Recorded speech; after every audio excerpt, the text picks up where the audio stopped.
all the reasons to have a blown head gasket, the last I would have expected is a head stud to fail. So when I was laying on the throttle, it sounded like I had an exhaust leak. It just started about a week or so ago. It seemed like I was consuming coolant, but that actually had nothing to do with it. I actually wasn't consuming coolant. It was that I had a hose that wasn't quite properly seated.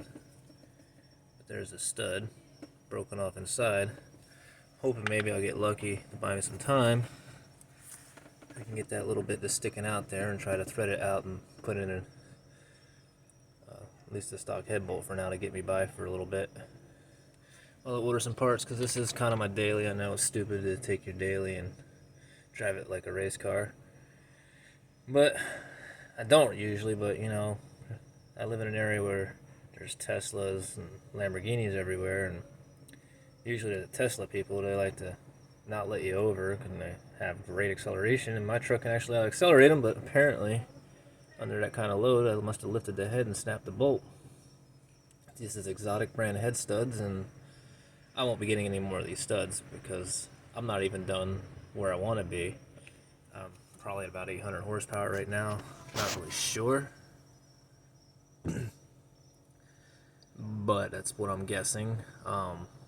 Because I don't have enough fuel right now. I have a 10 mil CP3 pump, and on my data log, whenever I am on full duration, full throttle, under max load, my rail pressure falls off from 26,000 commanded to around 20,000, but only on the top end of my throttle, so I know that once I replace it with the 12 mil, which of course all my lights decided just to go off right now because they're on a timer, but there's a 12 mil sitting right there, and I do have one bad injector, so the truck's already limped, so I'm probably only pushing 800 horsepower right now, and that broke from that, so I'm assuming there's probably a few other ones that are probably broken inside the valve cover. I'm just gonna have to go over this thing. Not happy, man. I'm not happy at all about this. Of all the reasons for my truck to fail, not expect the stud to be the cause. I did over torque them to 145 pounds. Recommended was 120. It was a little over just to get out of doing the retorque. I did do the retorque and tested to where they break, and their breakaway was 135, so I lost 10 psi of tension. I was okay with it. I left it alone. I just checked a few randomly when I did the hot retorque just to see if going, you know, to a target. So 145 psi, the Xotic brand head studs failed. With a compound turbo kit, that's 478 over a stock appearing turbo, which is a 67 millimeters 76 millimeter turbine on that one. I don't know what the turbine is on this. I do know it's a 1 1/4 area over radius and 45% over injectors.